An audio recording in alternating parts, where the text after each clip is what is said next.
11 IPA 2 ingin sosialisasi tentang pentingnya ASI dan KB. Assalamualaikum warahmatullahi wabarakatuh. Waalaikumsalam warahmatullahi wabarakatuh. Selamat siang. Sebelumnya saya ucapkan terima kasih kepada ibu-ibu dan teman-teman sekalian karena sudah menyempatkan waktunya untuk mengikuti sosialisasi tentang pentingnya ASI dan KB. Ada pepatah mengatakan tak kenal maka tak sayang. Maka dari itu izinkan saya dan teman-teman saya memperkenalkan diri. Nama saya Mila Aulia dari kelompok 4 11 IPA 2 yang bertugas sebagai MC dan editor. Lanjut.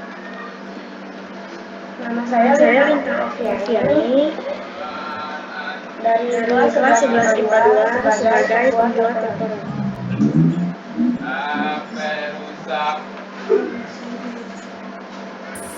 Nama saya Syahud Rizky Lubis, kelas 11 IPA 2 yang bertugas sebagai materi. Assalamualaikum warahmatullahi wabarakatuh. Saya Lutfi Putri dari kelas 11 IPA 2. Di sini saya bertugas sebagai mengumpulkan data-data. Perkenalkan, nama saya Nelia Elida Putri, kelas 11 IPA 2 sebagai pencari materi. Untuk mempersingkat waktu, marilah kita memulai acara ini dengan mengucapkan bismillah. Bismillahirrahmanirrahim. Selanjutnya, penyajian materi yang akan dibacakan oleh Miftahul Rizky Lubis.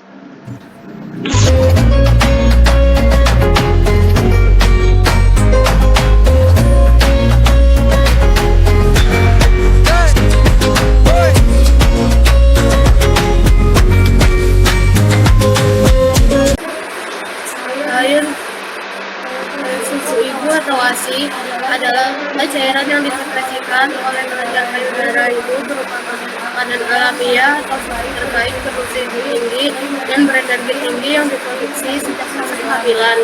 ASI juga merupakan cairan alamiah yang mudah didapat dan fleksibel, dapat diminum tanpa persiapan khusus dengan temperatur yang sesuai dengan bayinya serta bebas kontaminasi bakteri sehingga mengurangi risiko gangguan intestinal. Keseimbangan zat besi yang terkandung dalam ASI sangat mengurangi risiko gangguan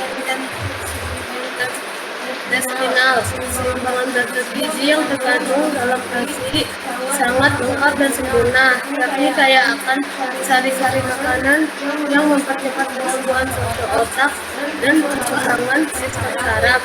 Pemberian ASI eksklusif dapat diberikan secara langsung maupun tidak langsung. Beberapa istilah yang berhubungan dengan ASI meliputi yang pertama, ASI predominan.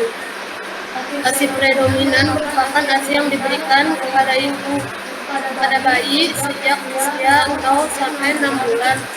Ditambahkan dengan pemberian minuman lain berupa teh, madu, air tajin, dan minuman lainnya. Yang kedua ada ASI parsial. ASI parsial merupakan ASI yang diberikan pada anak sejak lahir. Di samping juga diberi tambahan makanan padat lain seperti bubur, buah, dan lainnya selain ASI. Tiga, ASI eksklusif. ASI eksklusif merupakan ASI yang diberikan kepada bayi sejak dilahirkan dalam waktu 6 bulan. Proses pembentukan ASI. Pembentukan air susu dimodulasi oleh perkembangan jaringan kelenjar payudara yang berkembang sempurna dan bertambahnya deposit lemak untuk memberi massa payudara pada masa kehamilan. Meskipun kedua hormon ini berperan dalam perkembangan kelenjar payudara, namun tidak berperan dalam sekresi air susu, melainkan fungsinya ia mencegah sekresi sesungguhnya dari air susu. Kandungan ASI terdapat nutrien. Di dalamnya terdapat yang pertama ada lemak. Lemak merupakan sumber kalori utama dalam ASI yang mudah diserap oleh bayi. Asam lemak esensial dalam ASI akan membentuk asam lemak tidak jenuh rantai panjang deoksaribonucleic acid atau DHA dan arachidonic acid atau AA yang berfungsi untuk pertumbuhan otak anak. Karbohidrat. Laktosa merupakan karbohidrat utama dalam ASI yang bermanfaat untuk meningkatkan absorpsi kalsium dan merangsang pertumbuhan Lactobacillus bifidus. Yang ketiga, protein. Protein dalam ASI yaitu whey, kasein, cysteine, dan taurin. Cysteine dan taurin merupakan asam amino yang tidak dapat ditemukan pada susu sapi. Yang keempat, garam dan mineral. Kandungan garam dan mineral pada ASI relatif rendah karena ginjal bayi belum dapat mengkonsentrasikan air kemih dengan baik. Yang kelima, vitamin. Vitamin pada ASI diantaranya vitamin D, E, dan K.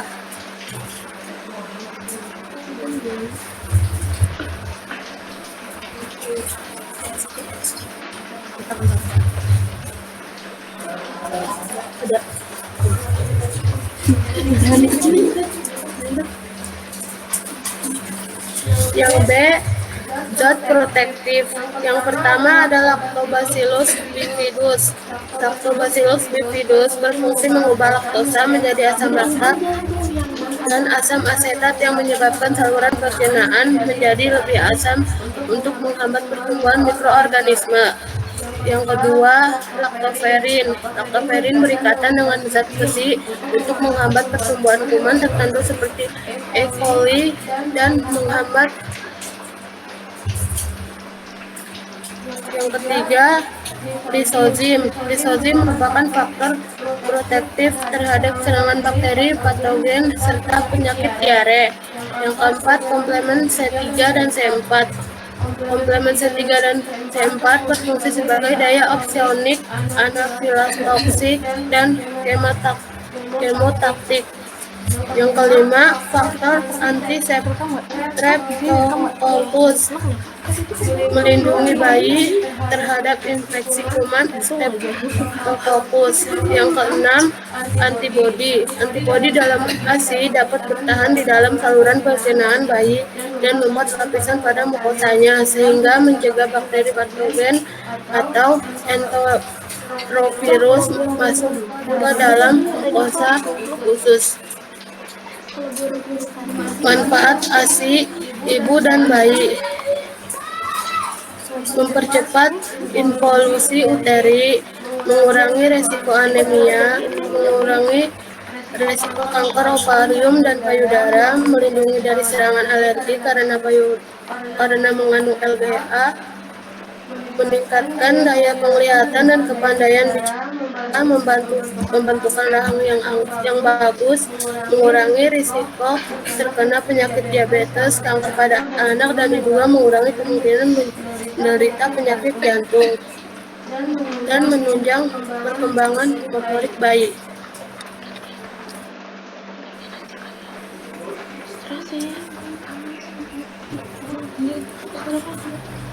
Lalu ada komponen dan jenis-jenis ASI.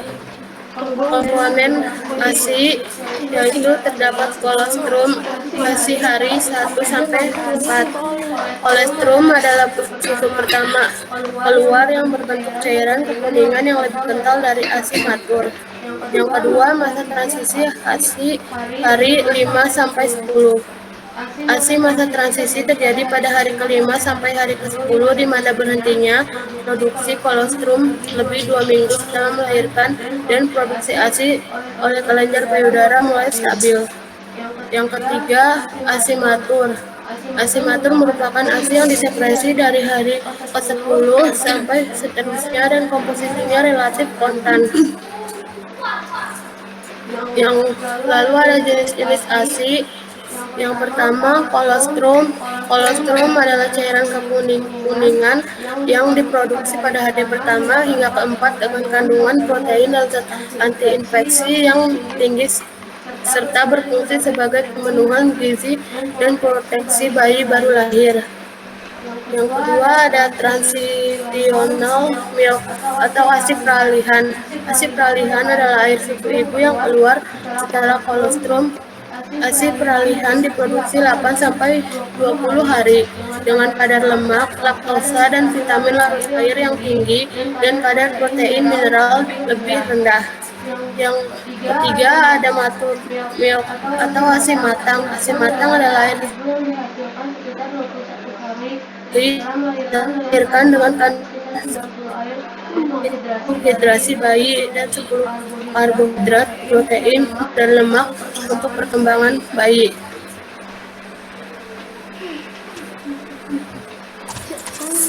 Yang selanjutnya adalah KB atau keluarga berencana. KB upaya mengatur kelahiran anak, jarak dan usia ideal melahirkan, mengatur kehamilan melalui promosi, perlindungan, dan bantuan sesuai dengan hak reproduksi.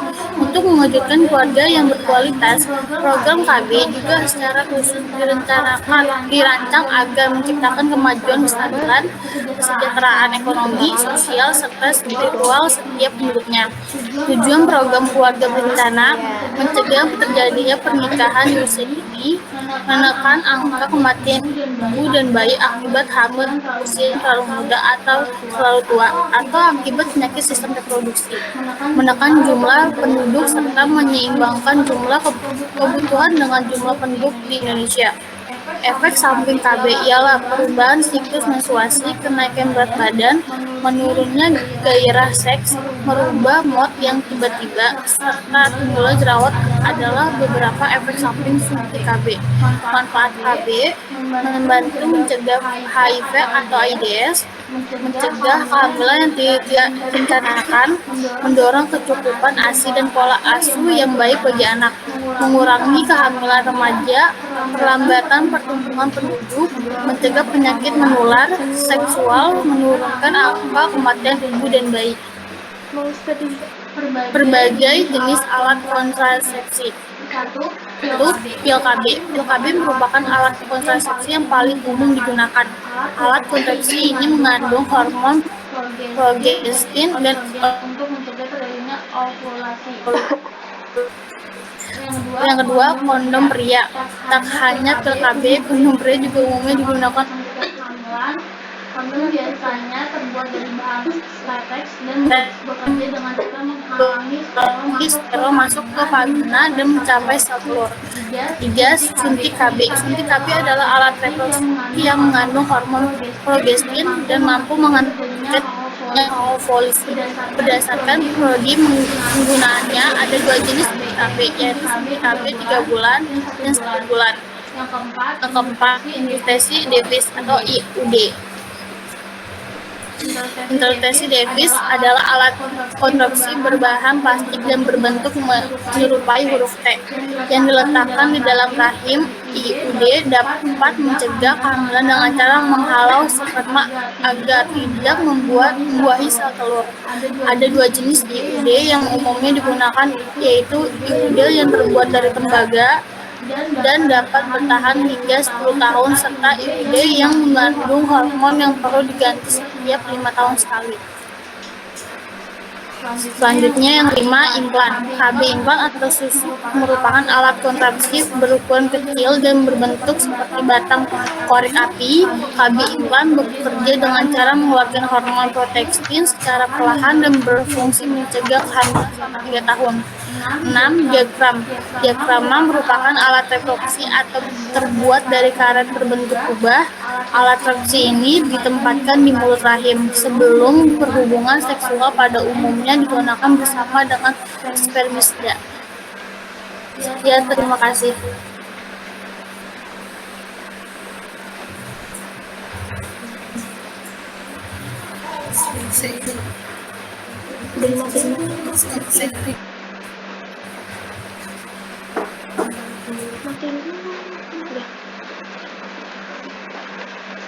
Terima kasih atas materi yang sangat luar biasa. Sekarang kita ke sesi tanya jawab. Silakan, apakah ada yang ingin bertanya?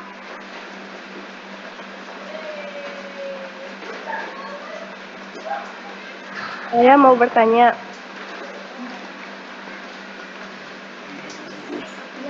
Iya, Nggak ada sih.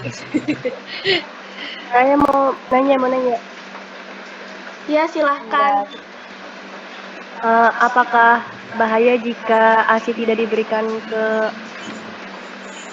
jaringan? Bentar. Bentar ya. Apa bahaya tidak memberi ASI pada anak?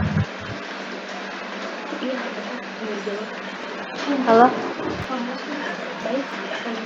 Baik, akan dijawab. Terima kasih.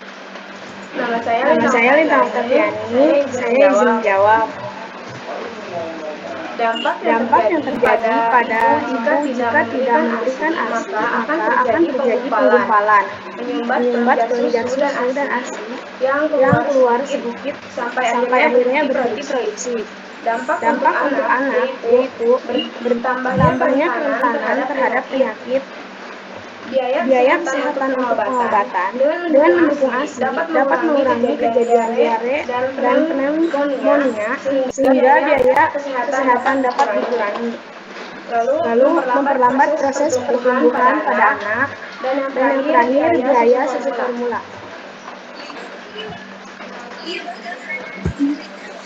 Baik, apakah sudah jelas?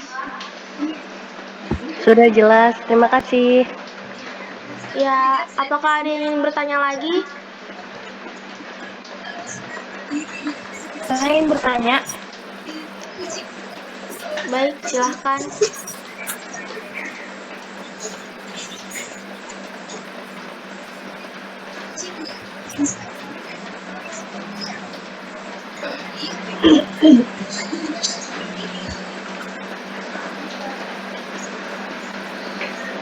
Anak tadi mana?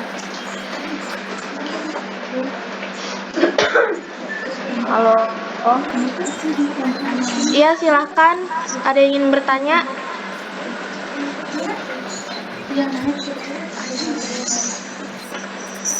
Halo, saya ingin bertanya. Iya, silahkan.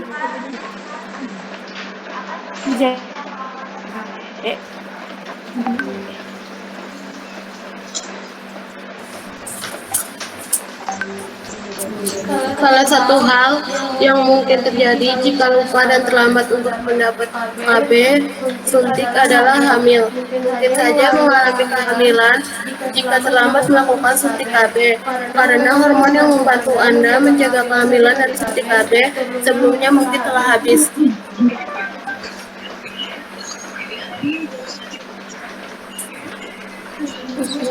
Apakah sudah jelas? Ya, terima kasih. Baik. Berarti siapa? Apakah ada yang ingin bertanya lagi?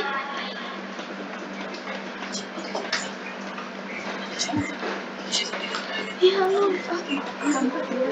Tempat yang ketiga siapa? Ada nggak?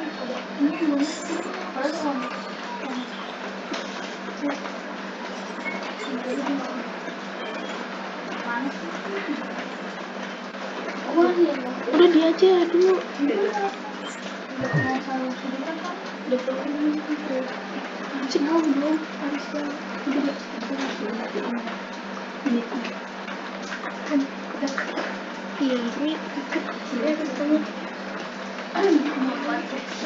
Apakah ada yang ingin bertanya lagi?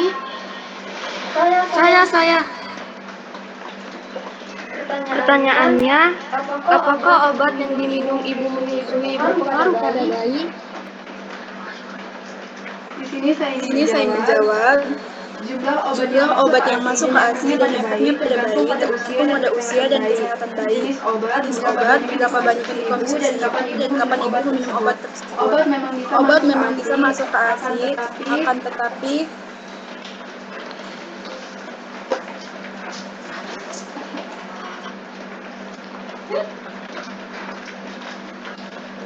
mau bertanya. Obat memang bisa masuk ke ASI, tapi kemungkinan besar itu yang masuk. Membuat bayi sembuh itu antibodi yang terdapat dalam ASI, bukan dari obat yang diminum kemudian bayi jadi sehat kembali.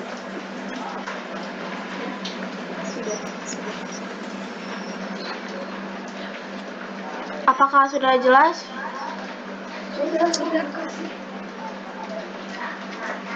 Baik, apakah ada yang ingin bertanya lagi? Mau bertanya dong. Ya, silahkan. Pertanyaannya, apa efek jika bayi terlalu banyak minum susu formula?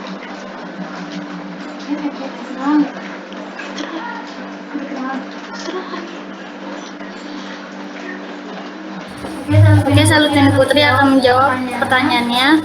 Jadi jawabannya susu sapi formula umumnya tinggi kalori dan lemak. Sehingga bila dikonsumsi terlalu banyak dapat membuat anak mengalami kelebihan berat badan hingga obesitas. Apalagi bila anak tersebut gemar mengonsumsi susu yang perisa dan gula tambahan atau bahkan susu kental manis. Sekian, terima kasih. Terima kasih. Baik, itu tadi adalah pertanyaan terakhir yang kami jawab. Semoga kegiatan sosialisasi tentang pentingnya ASI dan KB bisa bermanfaat bagi kita semua. Sekian dari saya. Mohon maaf apabila ada salah dan hilaf. Kurang lebihnya mohon maaf. Assalamualaikum warahmatullahi wabarakatuh. Waalaikumsalam warahmatullahi wabarakatuh. Makasih. Silahkan boleh meninggalkan room Google Meet. Sekian, terima kasih. Wassalamualaikum warahmatullahi wabarakatuh.